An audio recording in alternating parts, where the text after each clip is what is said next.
বর্ধমানে ফের দিলীপ ঘোষ সদস্য পথ অভিযানে এসে পুলিশের নামে বিস্ফোরক মন্তব্য করেন তিনি। সব জায়গায় বুথ স্তরে গন্ডগোল হয়েছে, বাঁকুড়ার তালডাংরার এমপিকেই বের করে দিতে হয়েছে বুথ থেকে। তাহলে বুঝতেই পারছেন কারা কোন স্তরে গিয়ে রিগিং করছে, দাদাগিরি করছে। সম্প্রতি উপনির্বাচন নিয়ে বর্ধমানে এমনই মন্তব্য করলেন রাজ্য বিজেপির প্রাক্তন সভাপতি দিলীপ ঘোষ।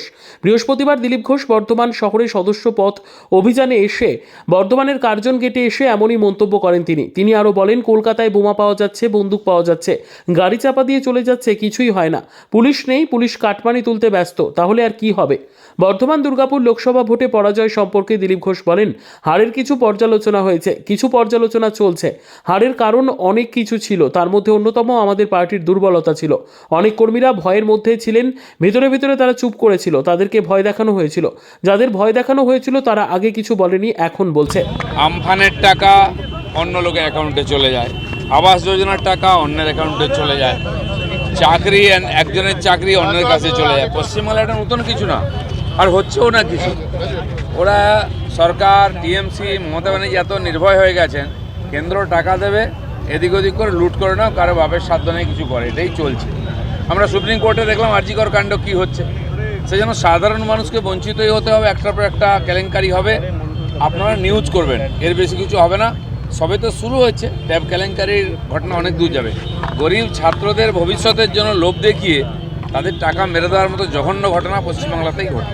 দাদা হাসানদের যে গ্রেপ্তার হয়েছে সে সক্রিয় তৃণমূল কর্মী, এবং আরো যে একজন গ্রেপ্তার হয়েছে তার বাবা মালদা কালিয়াগঞ্জ 3 ব্লকের এসসি সেলের সভাপতি। যতগুলো দান খয়রাতের প্রোগ্রাম আছে, সে লক্ষ্মী ভাণ্ডার থেকে বাকি যা কিছু কেন্দ্র সুবিধা সব টিএমসির পার্টির নেতা ক্যাডারদের পোষার জন্যই খরচা হচ্ছে। হাজার হাজার কোটি টাকা লুট হচ্ছে। উপরের নেতারা কোটি কোটি নিচ্ছেন, নিচেরা লাখ লাখ নিচ্ছেন, এভাবেই চলছে। সেজন্য সব পার্টির লোকেরাই করছে। আর কিন্তু তারা জানে যে কেউ গায়ে হাত দিতে পারবে না, কারণ তাদের হাতে আইন শৃঙ্খলা আছে, প্রশাসন আছে, তারা কিছু করবে না। আর কোর্ট যে আদেশ দিচ্ছে সিবিআই তার কোনো সম্ভাবনা দেখছি না আমরা, কারণ কোনো কাউকে শাস্তি দিচ্ছে না, ফলে আরও বেড়ে যাচ্ছে। এখন সাধারণ মানুষকে খালি বুড়া আঙুল দেখিয়ে সমস্ত সুবিধা প্রজেক্টের টাকা লুট হতে থাকবে। এই 1.5-2 বছর মানুষকে এটাই দেখতে হবে। খুনের আশঙ্কা নিয়ে অর্জুন সিং আজকে সিআইডি হাজারিতে যাচ্ছে।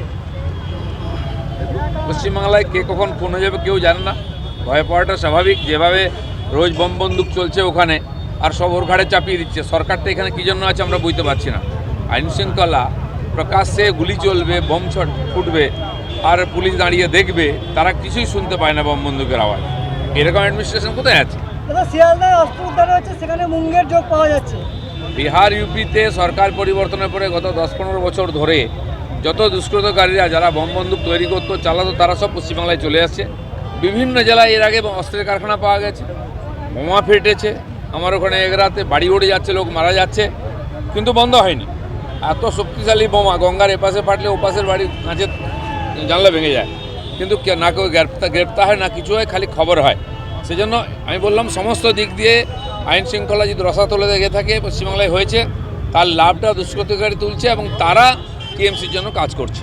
সরকারের এটা বিবেচনা করা উচিত যে এই ধরনের একজন ব্যক্তি, যে এমএলএ, এমপি, সিনিয়র পলিটিশিয়ান, তার মনে ভয় বা তাকে চক্রান্ত করা হয় তার বিরুদ্ধে, তার বাড়িতে বারবার অ্যাটাক করা হচ্ছে, সে কমপ্লেন করেছে, তাকেই দোষী করা হচ্ছে বারবার। তো রাজ্য সরকারের দায়িত্ব এটাকে ইনকোয়ারি করে দেখা সত্য কি মিথ্যা। Bureau report, PB news. Sun hospital, এখানে যে কোনো রকমের চিকিৎসার বিশ্বস্ত প্রতিষ্ঠান। খুবই কম খরচে বিশ্বমানের চিকিৎসা প্রদান করে থাকে। উন্নত মানের ওয়ার্ড কেবিন, পরিষ্কার পরিচ্ছন্ন পরিবেশ দ্বারা সুসজ্জিত চিকিৎসা ব্যবস্থা রয়েছে। এছাড়া স্বাস্থ্যসাথী কাজেও পরিষেবা প্রদান করা হয়। সুতরাং আজই যোগাযোগ করুন সান হসপিটালে। ঠিকানা GT road, Bhangakuthi, Bardhaman. Phone number মনে রাখবেন 9434188262 অথবা 83730954222।